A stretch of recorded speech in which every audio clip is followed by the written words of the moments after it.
के हमारे वीडियो का टॉपिक है इंटरव्यू क्वेश्चंस और आंसर्स क्वालिटी इंजीनियर्स के लिए। क्वालिटी इंजीनियर्स जो कि इंटरव्यू के लिए जाने वाले हैं उसको क्या क्वेश्चन पूछे जा सकते हैं और उसके आंसर क्या होंगे। ये पूरा जो वीडियो है वो हिंदी में होगा। आगे बढ़ने से पहले मैं नए व्यूअर्स को बताना चाहूंगा कि अगर आप मेरी चैनल पे नए हैं, आपने चैनल को सब्सक्राइब नहीं किया है तो सब्सक्राइब कर लीजिए, बेल आइकन को क्लिक कर लीजिए और ऑल नोटिफिकेशंस में भी क्लिक कर लीजिए ताकि मेरे फ्यूचर वीडियोस के नोटिफिकेशंस आपको मिलते रहें। और मेरा रिक्वेस्ट है कि आप अपने फ्रेंड्स को भी ये लिंक शेयर कीजिए ताकि वो भी हमारे साथ जुड़ सकें और उनको भी नॉलेज लेने का मौका मिले। वीडियो जो है वो किसके लिए हेल्पफुल है? ग्रेजुएट इंजीनियर्स जो कि या तो फाइनल ईयर में है या जिनका खत्म हो गया है और काम कर रहे हैं, डिप्लोमा इंजीनियर जो कि फाइनल ईयर में है या तो खत्म हो गया है और कोई इंडस्ट्री में काम कर रहे हैं, या तो एनी ग्रेजुएट जो फाइनल ईयर में है या तो खत्म हो गया है ग्रेजुएशन और कहीं पे काम कर रहे हैं। देखिए, क्वालिटी डिपार्टमेंट में इंजीनियर्स भी काम कर सकते हैं और नॉन इंजीनियर्स भी काम कर सकते हैं। तो एनी दूसरे जो ग्रेजुएट्स हैं उनको भी इसमें मौका मिलता है। जो ऑर्गेनाइजेशन है वो किस टाइप का ऑर्गेनाइजेशन है, उसमें किस टाइप का क्वालिटी डिपार्टमेंट में काम है, उसके बेस पे वो लोग इंजीनियर्स और नॉन इंजीनियर्स को भर्ती करते हैं। तो ये वीडियो वो सब लोगों के लिए है।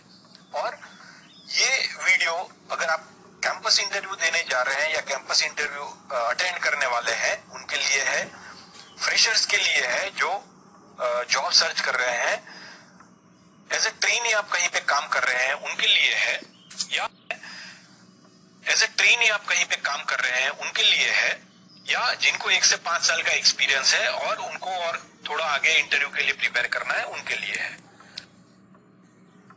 उनको और थोड़ा आगे इंटरव्यू के लिए प्रिपेयर करना है उनके लिए है। और मैं आपको बता दूं, ये वीडियो में हम टेक्निकल पार्ट ही कवर करने वाले हैं। क्वालिटी डिपार्टमेंट में आपका अगर इंटरव्यू है तो टेक्निकली आपको क्या क्या क्वेश्चंस पूछे जा सकते हैं उसके ऊपर ये पूरा वीडियो बनाया है। फ्रेंड्स, इस वीडियो का अभी जो हमारा मेन टॉपिक है इंटरव्यू क्वेश्चन और आंसर, तो हम वो शुरू करेंगे। लेकिन इस वीडियो में हमको जो क्वालिटी के रिलेटेड क्वेश्चंस है वो तो डिस्कस करने वाले हैं, लेकिन बिफोर इंटरव्यू आपको जो भी होमवर्क करना है हम उसके बारे में जानने वाले हैं। तो बिफोर इंटरव्यू हमको जो होमवर्क करना है वो है गैदर इंफॉर्मेशन। तो ये इंफॉर्मेशन कौन से डिपार्टमेंट की या किसी पोस्ट की नहीं है, तो ये इंफॉर्मेशन है आप जो भी कंपनी में जो भी ऑर्गेनाइजेशन में जाने वाले हैं तो उनके रिलेटेड आपको कुछ इंफॉर्मेशन गैदर करनी है जो आपको इंटरव्यू में पूछे जाने के बहुत ही चांस होते हैं और पूछते हैं। तो मैं आपको ये भी बता देता हूँ कि वो इंफॉर्मेशन आपको कहाँ से कलेक्ट करना है या कहाँ पे सर्च करना है। तो सबसे पहले आप जो भी कंपनी में इंटरव्यू के लिए जाने वाले हैं तो उस कंपनी की वेबसाइट पे जो भी इंफॉर्मेशन है वो आप कलेक्ट कर लीजिए। उसका ओनर का नाम, वो स्टार्टिंग कब हुआ है, वो किस सिस्टम पे काम कर रहा है, वो उस कंपनी को कौन कौन सा अवार्ड मिला है। तो ये और सबसे मेन जो बात है वो कंपनी की वेबसाइट पे जो आपको देखनी है वो है उस कंपनी का प्रोडक्ट क्या क्या है और वो किन कंपनियों को सप्लाई कर रहे हैं। दूसरा जो सोर्स है इंफॉर्मेशन कलेक्ट करने का वो है थ्रू फ्रेंड्स। मतलब अगर आपके कुछ फ्रेंड्स है जो उस कंपनी के बारे में जानते हैं या उधर वर्क कर रहे हैं तो आप उनसे भी मदद ले सकते हो कंपनी का इंफॉर्मेशन कलेक्ट करने में। थर्ड जो सोर्स है वो है HR department of the company. तो ये सबको तो पॉसिबल नहीं होगा, लेकिन जिन लोगों को ये पॉसिबल है वो उनसे भी इंफॉर्मेशन कलेक्ट कर सकते हैं। और फोर्थ जो सोर्स है वो है various other genuine sources.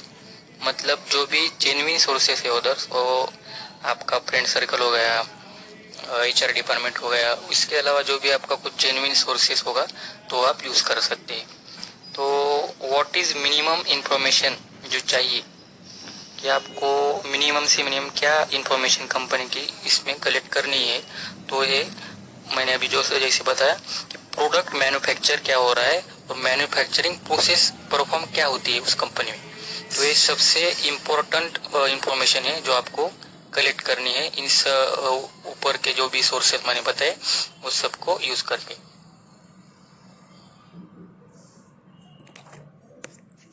Friends, हमारा जो पहला इंटरव्यू का क्वेश्चन मैं आपको जो बताने वाला हूँ तो वो है टाइप्स ऑफ मैन्युफैक्चरिंग प्रोसेस। तो ये जो क्वेश्चन है ये तो 3 कैटेगरी को पूछ सकते हैं। पहली कैटेगरी मैंने जैसे बताया कि आप स्टूडेंट हो और लास्ट ईयर में हो और आपके इधर कंपनी आई है कैंपस करने के लिए। दूसरा टाइप है कि आपने एजुकेशन कंप्लीट कर लिया है और अभी आप बाहर किसी कंपनी में जॉब सर्च कर रहे हो। और तीसरा जो स्टूडेंट टाइप है वो है कि आप किसी कंपनी में एज ए ट्रेनिंग काम कर रहे हो और आपको प्रमोशन के लिए या दूसरे पोजीशन के लिए या सैलरी ग्रोथ के लिए आप जॉब स्विच करना चाहते हो।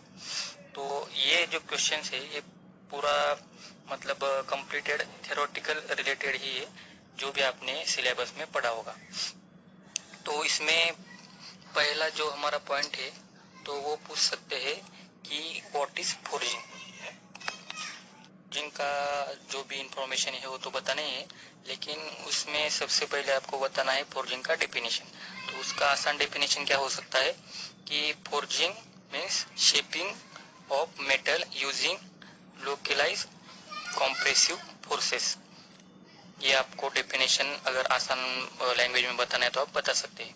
अगर आपको इसके बारे में ज़्यादा इंफॉर्मेशन है तो आप भी बता सकते हैं। दूसरा मैन्युफैक्चरिंग प्रोसेस है मोल्डिंग, जो कि उसका डेफिनेशन हम बता सकते हैं creative the cavity of the required original model. इसमें हम कैविटी बनाते हैं रिक्वायर्ड ओरिजिनल मॉडल। तीसरा जो हमारा मैन्युफैक्चरिंग प्रोसेस है वो है कास्टिंग। तो कास्टिंग का क्या डेफिनेशन है तो pouring liquid molten material into a mold of a desired shape to solidify and get desired shape। तो हम इसमें लिक्विड पोर करते हैं molten material into mould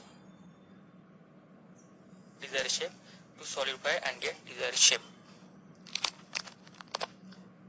next जो हमारा मैन्युफैक्चरिंग प्रोसेस है वो है मशीनिंग। तो व्हाट इज मशीनिंग? अभी मशीनिंग में अलग अलग मशीनिंग होती है, लेकिन आपको अगर एक ही लाइन में या एक ही इसमें शॉर्ट आंसर देना है तो आप बता सकते हैं material removal process to get desire shape. तो हम CNC VMC कोई भी मशीन हो सकती है, उसमें जो भी मटेरियल रिमूव करते हैं और फाइनल प्रोडक्ट या हमको जो भी शेप दिया है उसके लिए। तो हमारा नेक्स्ट प्रोसेस है वेल्डिंग। तो what is welding? Process of joining material. तो मैं पहले बता जाना चाहता हूँ ये जो हमारा डेफिनेशन बनाया हुआ है ये शॉर्ट में बताया हुआ है। अगर इंटरव्यू चाहेगा तो आपको इस किसी भी प्रोसेस में डिटेल में भी पूछ सकता है। तो हमारा नेक्स्ट प्रोसेस है स्टैंपिंग। तो व्हाट इज स्टैंपिंग? प्रोसेस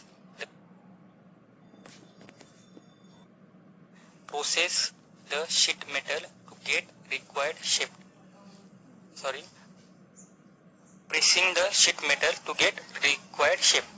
तो स्टैंपिंग में हम शीट मेटल को प्रेस करके हमको जो भी रिक्वायर्ड शेप है वो हम बनाते हैं।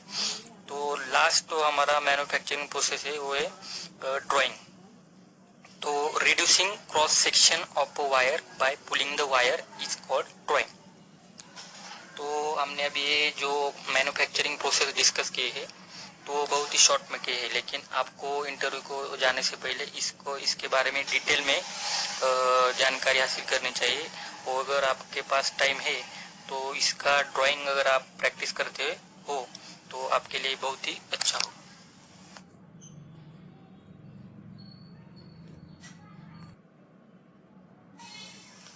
नेक्स्ट क्वेश्चन जो आपको पूछ सकते हैं इंटरव्यूअर वो है इंजीनियरिंग ड्राइंग रिलेटेड क्वेश्चंस।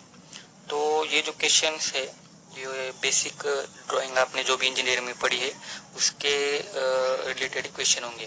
तो फर्स्ट क्वेश्चन हो सकता है what is a first angle projection method. अभी हम जो भी ड्राइंग के रिलेटेड क्वेश्चन पूछने वाले वो सब डिस्कस कर लेते हैं। फर्स्ट क्वेश्चन हो सकता है first angle projection method. Second question हो सकता है third angle projection method.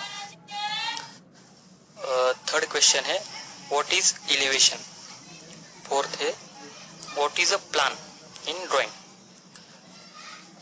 Next question है what is a front view, what is a side view, what is isometric view, ये भी क्वेश्चन पूछ सकते हैं। और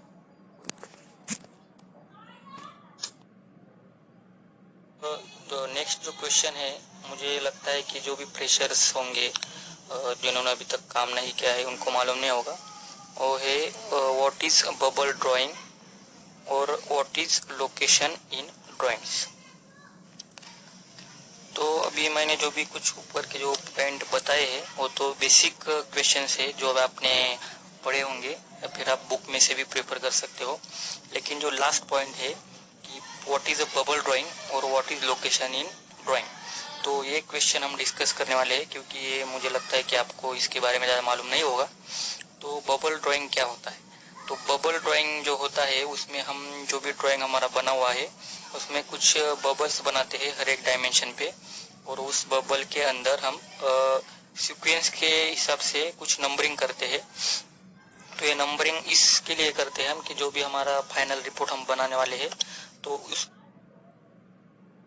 ऊपर हम वो नंबर डाल के उस डायमेंशन का स्पेसिफिकेशन, वो डायमेंशन का टॉलरेंस वगैरह कितना है और उस डायमेंशन का आइडेंटिटी क्या है, तो वो हम डिस्कस करने के लिए या जो भी हम सामने वाले को जो प्रोडक्ट भेजने वाले हैं तो उसका अंडरस्टैंडिंग के लिए हम वो करते हैं। और इससे हमें ये भी एक श्योर रहता है कि कोई भी हमारा जो डायमेंशन है वो मिस नहीं होता। तो हमारा लास्ट पॉइंट है जो ड्राइंग रिलेटेड क्वेश्चन में, वो है लोकेशन।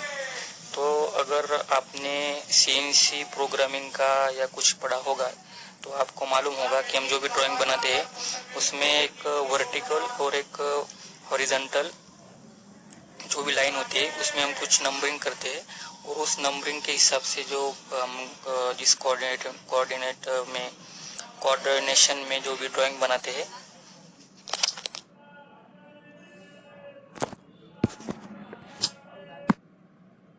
फ्रेंड्स, ड्राइंग के रिलेटेड और भी जो क्वेश्चन पूछ सकते हैं वो है GD and T symbols on engineering drawing.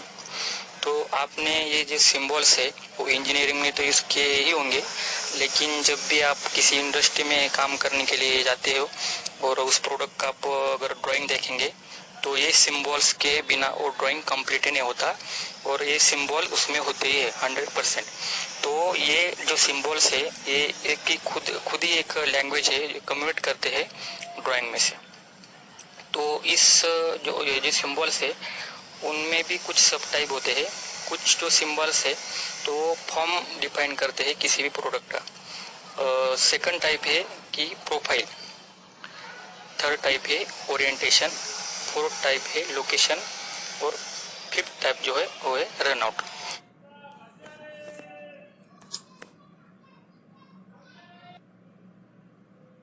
तो हम पहले देखने वाले हैं कि फॉर्म जो टाइप है उसमें कौन कौन से सिंबल आते हैं। तो उसमें पहला सिंबल जो आता है वो है स्ट्रेटनेस। किसी प्रोडक्ट का स्ट्रेटनेस यूज करने straightness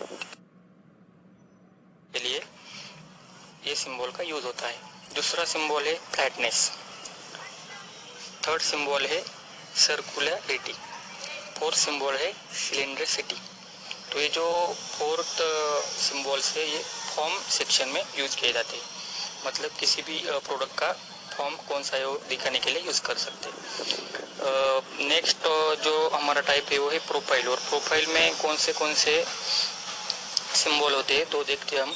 profile of line and profile of surface, ये दो सिंबल जो है वो हम यूज करते हैं।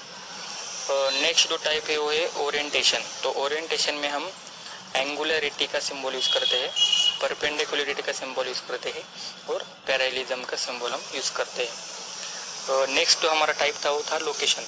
लोकेशन में हम कौन कौन से सिंबल का यूज करते हैं तो है पोजीशन, कॉन्सेंट्रिसिटी और सिमेट्रिसिटी और सिमेट्री। और लास्ट जो टाइप है हमारा वो है रन आउट। तो रन आउट में हम सर्कुलर रन आउट का सिंबल यूज करते हैं, और लास्ट में जो टोटल रन आउट का सिंबल हम यूज करते हैं। तो ये हो गया हमारा ड्राइंग सिंबल के बारे में। जो भी आपको कुछ क्वेश्चन आ सकता है तो आप बता सकते हो कि इतने टाइप के हम सिंबल यूज कर सकते हैं। यूज करते हैं। नेक्स्ट क्वेश्चन जो आपको पूछ सकते हैं वो है unit of measurements and it's convergence. मतलब आपको सारे यूनिट्स पता होने चाहिए और उस यूनिट को कैसे कन्वर्ट करते हैं या कैसे कन्वर्जन होता है उसका, ये भी आपको मालूम होना चाहिए। तो फर्स्ट जो हमारा पॉइंट है वो है कि लीनियर डायमेंशन के लिए हम कौन से यूनिट का यूज करते हैं। तो उसके लिए हम यूज करते हैं इंच, सेंटीमीटर, मिलीमीटर और माइक्रोन। नेक्स्ट है वेट और मास, उसके लिए हम कौन सा यूनिट यूज करते हैं।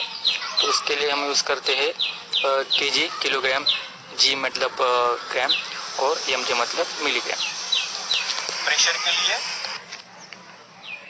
प्रेशर के लिए एटमॉस्फेरिक बार केजी पर सीएम स्क्वायर मतलब सेंटीमीटर स्क्वायर। एंगल के लिए यूज करते हैं डिग्री और मिनट्स। वॉल्यूम के लिए हम यूज करते हैं मिलीलीटर और लीटर और सेंटीमीटर क्यूब और मीटर क्यूब।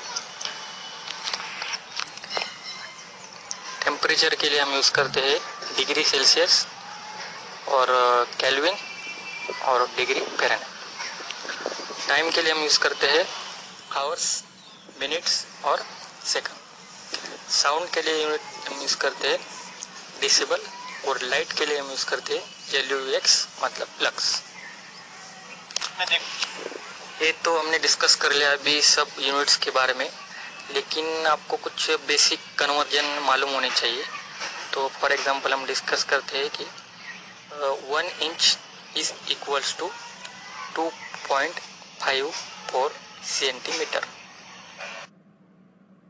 इंच का मतलब कितना सेंटीमीटर है, तो आप बता सकते हैं कि 2.54 सेंटीमीटर।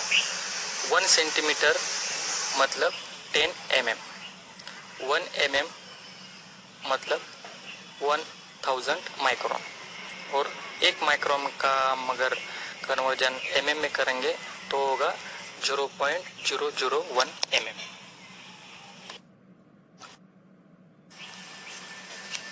फ्रेंड्स, नेक्स्ट जो क्वेश्चन है, अगर आप क्वालिटी डिपार्टमेंट में काम करना चाहते हो या ऑलरेडी कर रहे हो तो ये क्वेश्चन 100% पूछा जाने वाला क्वेश्चन है।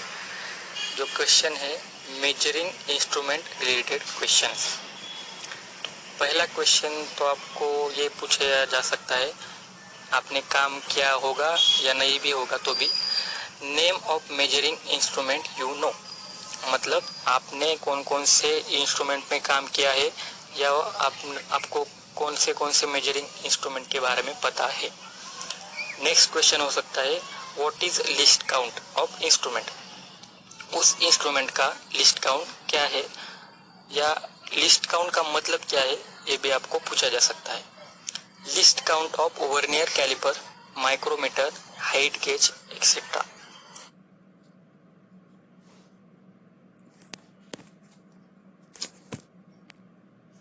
ये जो बेसिक इंस्ट्रूमेंट है जो हम यूज करते हैं तो उसका लिस्ट काउंट क्या है, ये भी आपको पूछा जा सकता है।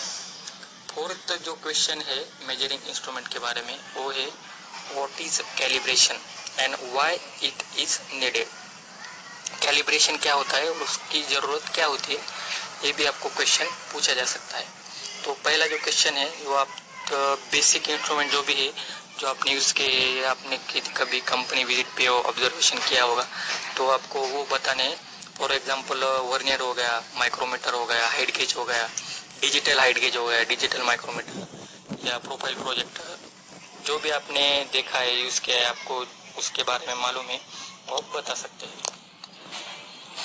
नेक्स्ट क्वेश्चन था हमारा जो व्हाट इज लिस्ट काउंट। तो उसका आंसर आप ये दे सकते हो कि किसी भी मेजरिंग इंस्ट्रूमेंट का जो भी स्मॉलेस्ट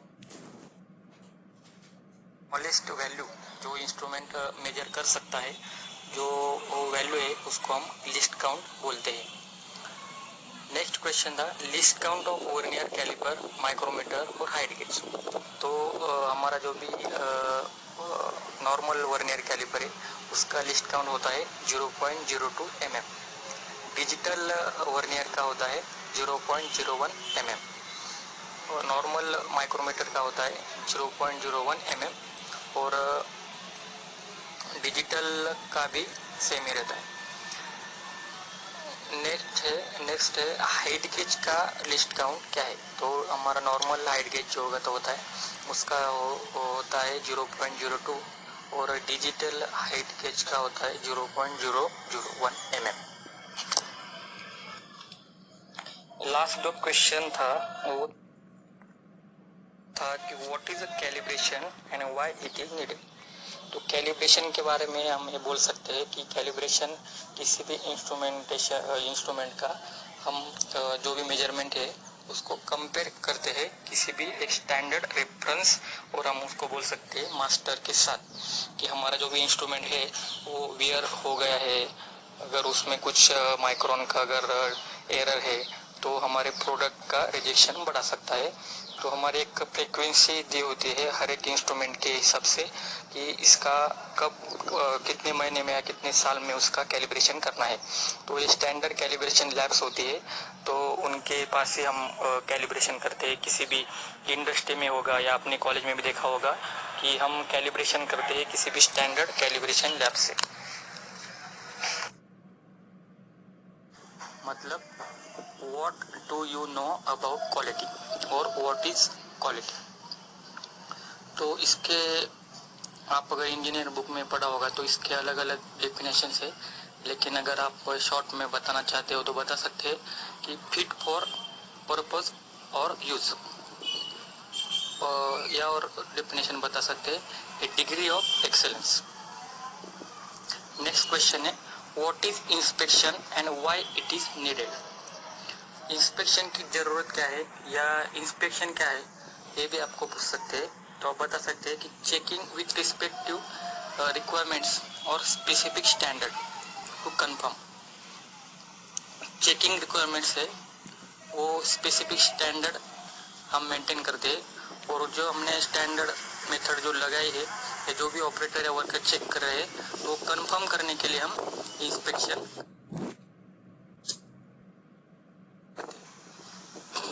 नेक्स्ट क्वेश्चन है व्हाट आर गेजेस। गेजेस का मतलब क्या होता है। अ टूल और instrument which compare a component. मैं रिपीट कर रहा हूँ, कंपेयर अ कंपोनेंट। जो भी गेजेस होते हैं वो हमको डायरेक्ट वैल्यू नहीं बताते, वो सिर्फ ओके या नॉट ओके इतना ही बताते हैं। इसलिए गेजेस का यूज हम सिर्फ कंपेयर करने के लिए यूज करते हैं। फॉर एग्जांपल आपने पढ़ा होगा या देखा होगा कि गो नो गो गेजेस हम ज़्यादातर यूज करते हैं इंडस्ट्री में। What is testing. टेस्टिंग क्या है। मेजरिंग द प्रॉपर्टीज एंड और परफॉर्मेंस ऑफ प्रोडक्ट। हम किसी भी प्रोडक्ट का प्रॉपर्टीज या परफॉर्मेंस चेक करते हैं, मतलब क्या करते हैं हम टेस्टिंग करते हैं कि जो भी प्रोडक्ट बना रहे हैं वो ओके बन रहा है या नहीं। अभी टाइप्स ऑफ टेस्टिंग। टेस्टिंग में भी दो टाइप होते हैं, destructive testing and non destructive testing. मतलब जिस टेस्ट जो भी हम टेस्ट करते हैं वो टेस्ट होने के बाद अगर हमारा प्रोडक्ट हम फिर से प्रोडक्शन में दे सकते हैं तो उसके हम बोल सकते हैं नॉन डिस्ट्रक्टिव टेस्टिंग। और अगर वो पार्ट टेस्ट करने के बाद डैमेज होता है या उसको हम रीयूज नहीं कर सकते तो उसको हम बोल सकते हैं डिस्ट्रक्टिव टेस्टिंग। फ्रेंड्स, अभी तक हमने जो भी क्वेश्चंस और आंसर डिस्कस किए हैं वो टोटली फ्रेशर स्टूडेंट के लिए थे जो कैंपस इंटरव्यू फेस कर रहे हैं या जो भी एजुकेशन अपना कंप्लीट करके जॉब सर्च कर रहे हैं। लेकिन हम आगे जो क्वेश्चन अभी डिस्कस करने वाले हैं वो 1 to 5 ईयर एक्सपीरियंस जिनको है, मतलब जो भी अभी इंडस्ट्री में वर्क कर रहे हैं उन कैंडिडेट्स के लिए हमें क्वेश्चन डिस्कस करने वाले हैं। तो सबसे पहला क्वेश्चन है what is 7 quality tools and what is 5 core tools. मतलब 7 क्वालिटी कंट्रोल टूल्स क्या है, इसका यूज कैसे कर सकते हैं। और नेक्स्ट क्वेश्चन है व्हाट इज 5 कोर टूल्स। तो आपको अगर आप इंडस्ट्री में वर्क कर रहे हो तो आपको उसके बारे में मालूम होना ही चाहिए, जैसे कि 5 कोर टूल्स कौन से। तो फर्स्ट हो गए APQP टूल्स कौन से। तो फर्स्ट हो गए APQP, FMEA, MSA, SPC, PPAP। इस क्वेश्चन के बारे में हम ज़्यादा डिटेल में आंसर के बारे में ज़्यादा डिटेल में नहीं जानने वाले, क्योंकि इसका एक ही अगर हमने टॉपिक ले लिया तो वो बहुत ही बड़ा टॉपिक हो जाता है, क्योंकि बहुत डिटेल में जानने की सब क्वेश्चन है। तो हम इस टॉपिक में सिर्फ क्वेश्चन से डिस्कस करने वाले कि आपको उसका प्रिपरेशन कैसे करना है, आपके इंडस्ट्री के हिसाब से आप कर सकते हो, लेकिन क्वेश्चंस जानना बहुत इंपॉर्टेंट है कि क्वेश्चन आपको पूछे जा सकते हैं। तो नेक्स्ट क्वेश्चन है what is control plan, quality plan, manufacturing process plan etcetera. Next question है what is cost of quality and how do you monitor.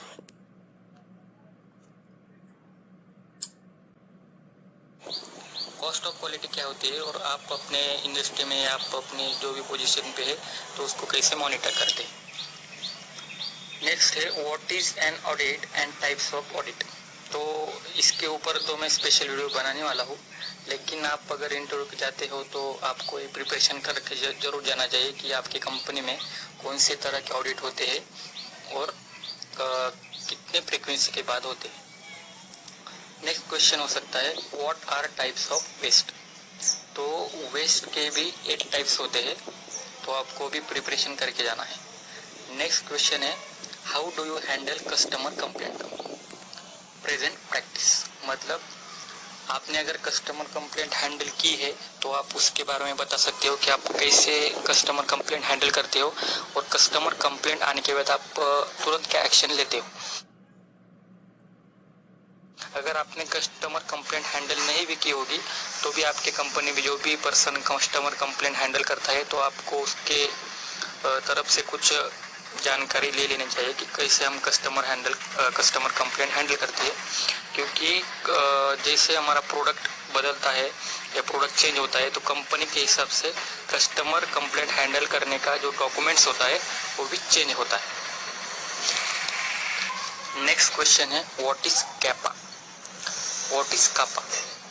तो कापा का फुल फॉर्म है corrective action and preventive action. तो आपके industry में कब corrective action लिया जाता है, कब प्रिवेंटिव एक्शन लिया जाता है, क्यों लिया जाता है, कैसे लिया जाता है, ये आप सबको इसके बारे में डिटेल में मालूम होना चाहिए। नेक्स्ट क्वेश्चन है how to define a problem definition. Customer complaint आने के बाद या आपका जो भी रिजेक्शन होता है तो आप प्रॉब्लम कैसे डिफाइन करते हो या प्रॉब्लम का डेफिनेशन आप कैसे देते हो। नेक्स्ट क्वेश्चन है how to select a measuring instrument. तो आप इंडस्ट्री में अगर काम कर रहे हो तो आपको पहले से उधर सब स्टैंडर्ड इंस्ट्रूमेंट कौन से प्रोडक्ट को क्या यूज करना है तो सब पहले से डिफाइन किया होता है, लेकिन आपको एक जनरल इंफॉर्मेशन होनी चाहिए कि हम जो लिस्ट काउंट के हिसाब से कौन सा या हमारा जो भी डायमेंशन दिया हुआ है क्या हम चेक कर रहे हैं उसके हिसाब से हम मेजरिंग इंस्ट्रूमेंट डिसाइड करते हैं। तो इसको हम शॉर्ट में बता सकते हैं कि it should be 10 times more accurate then a dimension tolerance of the part being measured.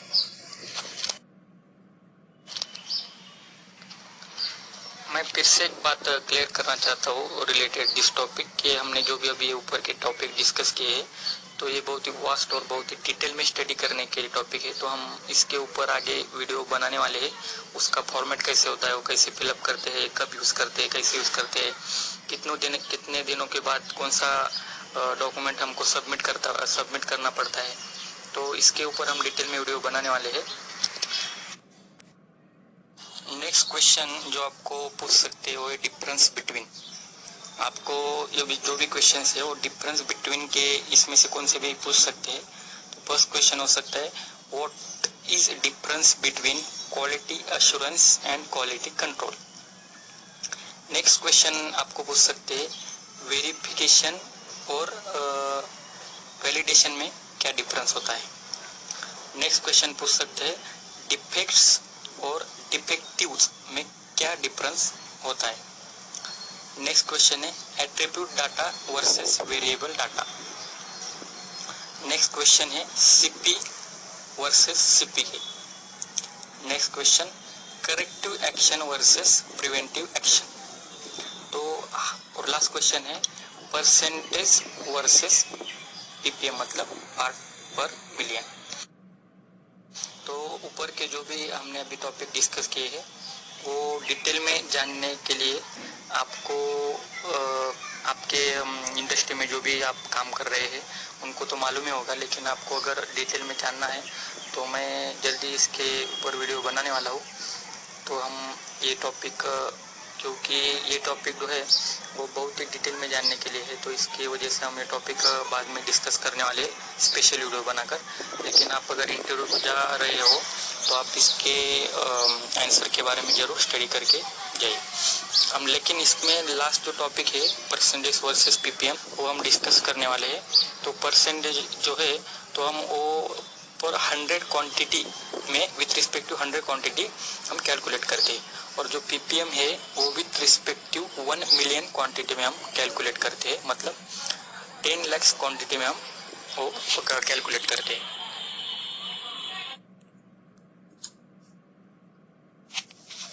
Next जो क्वेश्चन आपको पूछे जा सकते हैं वो है रोल एंड रिस्पॉन्सिबिलिटीज के बारे में based on your work profile.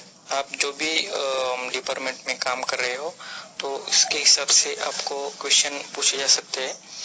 तो फर्स्ट डिपार्टमेंट हम लेते हैं, जो अगर आप सप्लायर क्वालिटी में काम कर रहे हो तो आप किस तरह से सप्लायर को क्वालिफाई करते हैं, किस तरह से असेसमेंट करते हैं, और आप कितने दिनों के बाद या कौन से टाइप के आप ऑडिट लेते हैं, और आप सप्लायर को रेटिंग कैसे देते हैं, आपका स्टैंडर्ड प्रोसेस क्या है।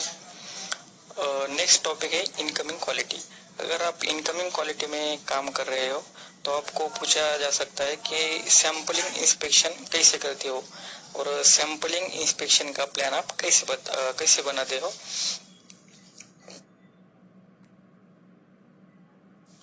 और क्वांटिटी भी आपको पूछ सकते हैं कि कितनी क्वांटिटी में आप कितना सैंपल चेक करते हो। नेक्स्ट डिपार्टमेंट है इन प्रोसेस क्वालिटी। अगर आप इन प्रोसेस क्वालिटी में काम कर रहे हो तो आपको पूछा जा सकता है कि एफपीआई मतलब फर्स्ट पीस इंस्पेक्शन क्या होता है, एमपीआई मतलब मिडल पीस इंस्पेक्शन क्या होता है, एलपीआई मतलब लास्ट पीस इंस्पेक्शन क्या होता है। मशीन कौन से हैं,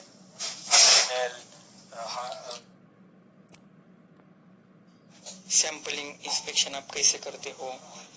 अगर आप फाइनल क्वालिटी में काम कर रहे हो तो आपको पूछा जा सकता है कि आप सैंपलिंग इंस्पेक्शन करते हो, चेक करते हो प्रोडक्ट, या 100% चेक करते हो, और आपका इंस्पेक्शन प्लान क्या है, या आप कंट्रोल प्लान के हिसाब से चेक करते हो, या इंस्पेक्शन प्लान आपको जो भी दिया होगा तो इसके हिसाब से चेक करते हो। अगर आप फाइनल क्वालिटी में काम कर रहे हो तो आपको मालूम होगा कि कुछ पैरामीटर जो क्रिटिकल होते हैं तो हम 100% चेक करते हैं, और कुछ प्रोडक्ट्स होते हैं जो हम सैंपल के हिसाब से चेक करते हैं। नेक्स्ट डिपार्टमेंट है कस्टमर कंप्लेंट मैनेजमेंट। तो कस्टमर कंप्लेंट मैनेजमेंट में डॉक्यूमेंटेटेड इंफॉर्मेशन आपको पूछ सकते हैं। तो डॉक्यूमेंटेशन में आप कंप्लेंट आने के बाद कौन सा डॉक्यूमेंटेशन प्रेजेंट करते हैं, या फर्स्ट आपका क्या एक्शन होता है। तो कस्टमर कंप्लेंट के मैनेजमेंट के बाद हम शॉर्ट में डिस्कस करेंगे कि सबसे पहले तो हम हमारी कंपनी हमारी इंडस्ट्री की तरफ से कोई भी कंप्लेंट कस्टमर को ना कस्टमर से हमारी तरफ से ना आए, हम यही कोशिश करेंगे। लेकिन अगर कंप्लेंट आ गई है तो उस पर हम तुरंत क्या एक्शन लेते हैं, तो हम सबसे पहले वो कंप्लेंट वेरीफाई करते हैं कि हमारे इधर से वो कंप्लेंट मतलब हमारा ही पार्ट रिजेक्शन हुआ है, इधर से हुआ है, तो हम पहले वो कंफर्म करते हैं। उसके बाद हम तुरंत ये इंफॉर्मेशन प्रोडक्शन क्वालिटी जो भी डिपार्टमेंट कंसर्न है उनको देते हैं कि हमारा पार्ट है तो उसको एक कंप्लेंट हमको मिली, तो हम तुरंत वो जो भी स्टेशन है जो भी हमारा वर्क एरिया है तो उधर हम चेक करते हैं। तो सबसे पहले हम तो रजिस्टर करते हैं, सबसे पहले तो हम वेरीफाई करते हैं, बाद में कंप्लेंट रजिस्टर करते हैं, सब डिपार्टमेंट को हम बताते हैं कंप्लेंट के बारे में। नेक्स्ट है कंटेनमेंट एक्शन लेते हैं हम के बारे में। नेक्स्ट है कंटेनमेंट एक्शन लेते हैं हम। कंटेनमेंट एक्शन में जो भी हमारे प्रोडक्ट्स एफजी में है, मतलब फिनिश गुड में है, तो हम सब चेक करते हैं। जो भी इन प्रोसेस है वो चेक करते हैं।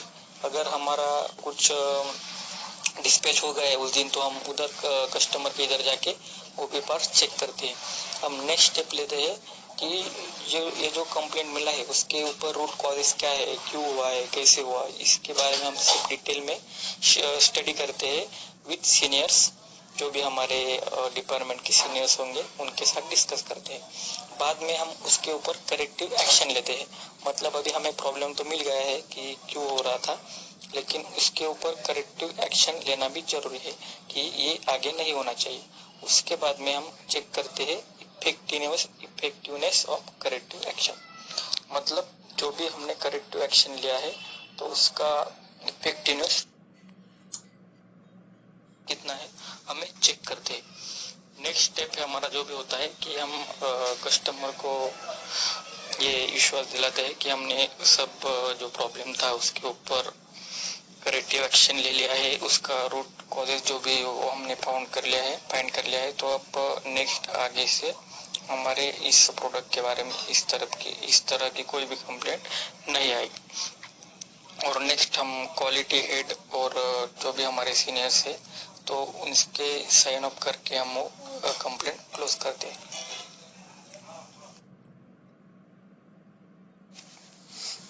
अभी जैसे हमने जो भी एक्टिविटी किया है वो तो शॉप फ्लोर के लिए हो गया, लेकिन आपके पास इसका डॉक्यूमेंटेटेड इंफॉर्मेशन होना चाहिए।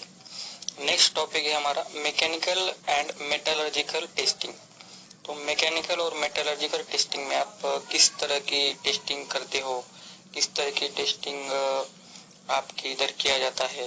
तो उसमें आप बता सकते हो कि chemical testing, tensile testing, impact, hardness, hardenability, microstructure, grain size, इसमें से जो भी टेस्टिंग आपके इधर होता होगा तो आप उसके बारे में इंफॉर्मेशन बता सकते हो। नेक्स्ट टॉपिक है नॉन डिस्ट्रक्टिव टेस्टिंग। तो नॉन डिस्ट्रक्टिव टेस्टिंग में आप कौन से प्रकार के टेस्टिंग करते हो या आपके इंडस्ट्री में कौन से टेस्टिंग होते हैं। फॉर एग्जांपल होता है कि ultrasonic testing, radiographic testing, magnetic particle testing, liquid penetrant testing और एडी करंट टेस्टिंग। तो ये सब टेस्टिंग आप बता सकते हो अगर आपने इसमें किसी में काम किया है तो। नेक्स्ट डिपार्टमेंट हो सकता है कैलिब्रेशन। तो कैलिब्रेशन में आपको पूछ सकते हैं कि आपके जो भी इंस्ट्रूमेंट है वो उसका फ्रीक्वेंसी क्या है कैलिब्रेशन करने का। उसके बाद पूछ सकते हैं कि इंटरनल और एक्सटर्नल कैलिब्रेशन में डिफरेंस क्या है, आपके इधर क्या क्या इंस्ट्रूमेंट है वो इंटरनल या एक्सटर्नल कैलिब्रेशन होता है। उसके बारे में और पूछ सकते हैं कि ट्रेसेबिलिटी आप कैसे रखते हो उस इंस्ट्रूमेंट का आपके इंडस्ट्री में। नेक्स्ट है रिकॉर्ड कीपिंग और एमएसए। तो जो भी कैलिब्रेशन का या जो भी आपके पास ऑल गेजेस तो उसका रिकॉर्ड आप कैसे रखते हैं वो। और एमएसए मतलब मेजरमेंट सिस्टम एनालिसिस, आप कितने दिनों के बाद या कितना फ्रीक्वेंसी के बाद करते हो। नेक्स्ट जो डिपार्टमेंट है उसके बारे में आपको पूछ सकते हो है क्वालिटी मैनेजमेंट सिस्टम। तो क्वालिटी मैनेजमेंट सिस्टम में स्पेशली आपको यही पूछा जा सकता है कि प्रेजेंट सिस्टम सर्टिफिकेशन के बारे में। तो आपके कंपनी में कौन से सर्टिफिकेशन आपने लिए हैं और वो सर्टिफिकेशन पाने के लिए आपने कौन सा डॉक्यूमेंटेशन किया है, कौन से सर्टिफिकेशन आप मेंटेन करते हो। और नेक्स्ट है कि आप और किस टाइप के आप ऑडिट मेंटेन करते हो। नेक्स्ट टॉपिक है रिकॉर्ड कीपिंग। अगर आप किसी बड़े ऑर्गेनाइजेशन में काम करते हो तो ये रिकॉर्ड कीपिंग एक डिपार्टमेंट होता है। और नेक्स्ट टॉपिक है इम्प्रूवमेंट टूल्स। मतलब आप कौन से इम्प्रूवमेंट टूल्स के बारे में जानते हैं या आपने इस पे काम किया है। तो फॉर एग्जांपल हो गया 5S, काइजन, लीन, 6 सिग्मा आगे जो इंटरव्यूअर आपको, अगर आपको एक्सपीरियंस है तो कुछ सिस्टम रिलेटेड क्वेश्चन पूछ सकता है, जैसे कि व्हाट इज आईएसओ। तो आप बता सकते हो इंटरनेशनल ऑर्गेनाइजेशन फॉर स्टैंडर्डाइजेशन। लेकिन आपको इसके बारे में डिटेल में भी पूछा जा सकता है, लेकिन हम इसी पे सिर्फ शॉर्ट में डिस्कस करने वाले हैं। तो नेक्स्ट हो सकता है आईएसओ 9001। तो आईएसओ 9001 क्या है, किसके लिए हम इसको यूज करते हैं? तो इसका यूज है क्यूएमएस, मतलब क्वालिटी मैनेजमेंट सिस्टम। तो इसमें एक बात मैं क्लियर करना चाहता हूँ कि क्वालिटी मैनेजमेंट सिस्टम है, ये प्रोडक्ट के क्वालिटी के स्टैंडर्ड को डिफाइन नहीं करता, ये सिर्फ आपको क्वालिटी मैनेजमेंट सिस्टम को डिफाइन करता है। नेक्स्ट है आईएसओ 4001। मतलब आईएसओ 4001 कौन से इसके लिए सर्टिफिकेशन करते हैं हम इसको, तो उसका होगा एनवायरमेंट मैनेजमेंट सिस्टम, मतलब एएमएस। नेक्स्ट है आईएसओ 45001। इसका किसके लिए हम यूज करते हैं, इसका क्या मतलब है? तो ये हो गया ऑक्यूपेशनल हेल्थ एंड सेफ्टी, मतलब OHS। नेक्स्ट और जो मोस्ट कॉमनली यूज होता है वो सिस्टम है IATF 16949। ये ऑटोमोबाइल रिलेटेड जो भी इंडस्ट्रीज होती है उसमें सर्टिफाइड होना कंपलसरी किया गया है। नेक्स्ट है AS 9100 एरोस्पेस स्टैंडर्ड। जिधर भी एरोस्पेस के कुछ पार्ट्स वगैरह बनते हैं तो उधर ये सर्टिफिकेशन लेना कंपलसरी है। नेक्स्ट है ISO 22000। ये जो स्टैंडर्ड है ये फूड सेफ्टी मैनेजमेंट सिस्टम, मतलब MS के लिए यूज किया जाता है। नेक्स्ट है IES 17025। इसका मतलब है general requirements for the competence of testing and calibration laboratories. मतलब अगर आप किसी लैबोरेटरीज में काम कर रहे हो तो ये सर्टिफिकेशन लेना आपको जरूरी है। तो जैसे कि मैंने आपको पहले बताया था, तो आप जिस कंपनी में जा रहे हो उस कंपनी का सर्टिफिकेशन आप देख लीजिए और सिर्फ उसी के बारे में आप डिटेल में स्टडी करके जाइए, क्योंकि आपको बाकी के बारे में कुछ पूछेंगे, इंटरव्यू पूछ नहीं सकते हैं। क्योंकि आप जिस इंडस्ट्री में काम करके गए हो या जिस इंडस्ट्री में अभी काम कर रहे हो उसका सर्टिफिकेशन, और जिस कंपनी में आप अभी काम करने के लिए इंटरव्यू देने के लिए जा रहे हो, वो दो ही सर्टिफिकेशन के बारे में आपको डिटेल में जानने की जरूरत है। नेक्स्ट और लास्ट हमारा जो टॉपिक है इंटरव्यू के क्वालिटी के रिलेटेड क्वेश्चन के बारे में, तो वो है best practices tools and techniques. मतलब अभी हम जो भी टूल्स यहाँ पर मैं अभी आपको बताने वाला हूँ तो बहुत ही डिटेल में उसका हम वीडियो तो बनाने वाले हैं, लेकिन वो डिटेल में जानने की जो सब टॉपिक है, लेकिन मैं अभी आपको शॉर्ट में बताता हूँ वो टॉपिक क्या है और कौन से डिपार्टमेंट में किस जगह पे यूज किए जा सकते हैं। तो फर्स्ट टॉपिक है 6 सिग्मा वेरिएशन रिडक्शन करने के लिए, किसी भी प्रोडक्ट का जो वेरिएशन होता है उसमें, तो रिडक्शन करने के लिए हम इसका यूज करते हैं। लीन मैन्युफैक्चरिंग आपने सुना होगा, तो लीन का मतलब ही है वेस्ट रिडक्शन। तो lean manufacturing and what are lean tools, ये सवाल आपको पूछा जा सकता है। ये सब एक्सपीरियंस पर्सन जो है उनके लिए ही ये क्वेश्चन जो हम बता रहे हैं हम वो पूछ सकते हैं। नेक्स्ट है 5S। तो व्हाट इज 5S? तो 5S का जो भी फुल फॉर्म है वो आपको बताना मालूम ही होगा, लेकिन वो किस चीज पे कहाँ पे यूज करते हैं? तो वर्क प्लेस मैनेजमेंट, ये वर्क प्लेस मैनेजमेंट पे यूज होता है। तो 5S का फुल फॉर्म क्या है? तो फर्स्ट यस हो गया sorting, second set in order, third shine, fourth standardise और फिफ्थ यस है वो है स्टैंडर्डाइज सस्टेन। नेक्स्ट टॉपिक है काइजन। काइजन का मतलब है कंटिन्यूस इम्प्रूवमेंट। आप जो भी इंडस्ट्री में काम कर रहे हो वो छोटी या बड़ी उसमें कुछ फर्क नहीं पड़ता है, लेकिन 5S और काइजन ये दो सिस्टम उधर इम्प्लीमेंट होती है और वो होनी ही चाहिए। तो काइजन का मतलब है कंटिन्यूस इम्प्रूवमेंट। आप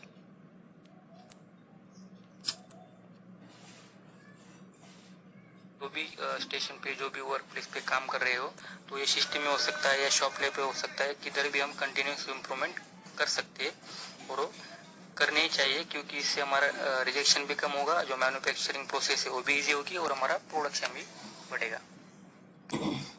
नेक्स्ट टॉपिक है TPM, total productive manufacturing. Next है टीक्यूएम, मतलब टोटल क्वालिटी मैनेजमेंट। नेक्स्ट है मेथोडोलॉजी, 80, डीमैक, एटीसी।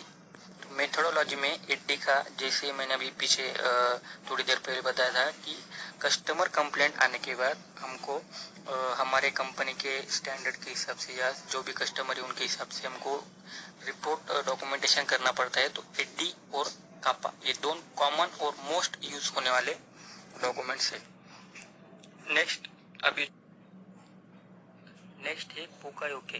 पोकायोके का मतलब है एरर प्रूफिंग, मिस्टेक प्रूफिंग, हम इसको बता सकते हैं।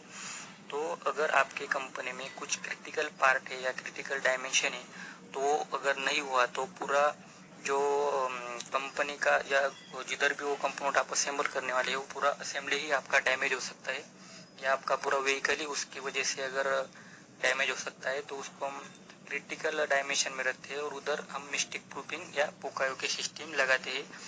अगर पोकायोके उस सिस्टम पे लगा है, इसका मतलब ये है कि उस वर्क प्लेस या उस स्टेशन के आगे वो क्रिटिकल पार्ट चेक 100% होगा, और अगर वो रॉन्ग फिट हुआ है या वो ऑपरेशन ही मिसिंग है, तो वो पार्ट आगे जा ही नहीं सकता, क्योंकि हमने उधर